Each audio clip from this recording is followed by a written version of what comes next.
নমস্কার বন্ধুরা, আমার চ্যানেল অনুরাধুনীতে সকলকে স্বাগত জানাই। আশা করি সবাই সুস্থ আছেন। আজ আমি তৈরি করব মাছের ডিমের কারি। খুব সিম্পলভাবে এই রেসিপি আজ আমি তৈরি করব।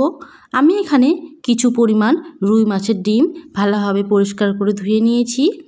এবারে আমি এখানে দিয়ে দেব একটা কুচনো পেঁয়াজ, দিয়ে দেব আদা রসুন বাটা আর কাঁচা লঙ্কা কুচি, 2 চামচ বেসন,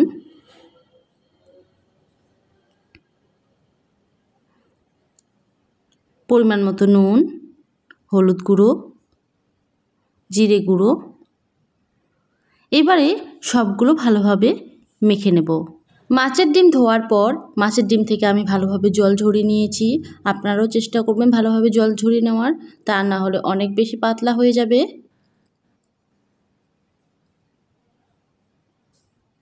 আমার মাছের ডিম বড়া ভাজার জন্য একেবারে রেডি।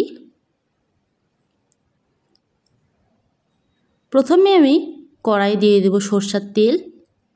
তেল গরম হয়ে গেলে মাছের ডিমগুলো একে একে বড়ার শেপে তেলে ছেড়ে দেব। বন্ধুরা, আমার এই রেসিপি ভালো লাগলে ভিডিওটাকে একটা লাইক করবেন, বাড়িতে ট্রাই করে কমেন্টে অবশ্যই জানাবেন, আর চ্যানেলটাকে সাবস্ক্রাইব করে পাশে থাকার অনুরোধ রইল। মাছের ডিম ভাজতে দেওয়ার পর সেই সুযোগে আমি একটা মশলা তৈরি করে নেব।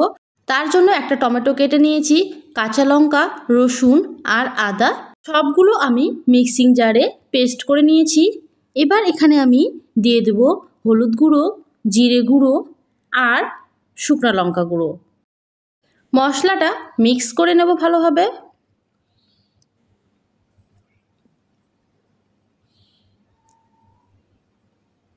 আমার মশলা একেবারে রেডি। মাছের ডিমগুলো উল্টে পাল্টে ভালোভাবে ভেজে নেব।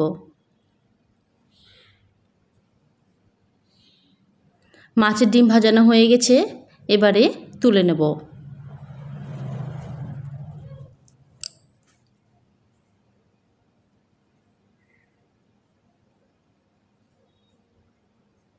কড়াইয়ে নিয়ে নিয়েছি কিছু পরিমাণ সরষের তেল। তেল গরম হয়ে গেলে ফোড়নে দিয়ে দেব গোটা জিরে, শুকনো লঙ্কা,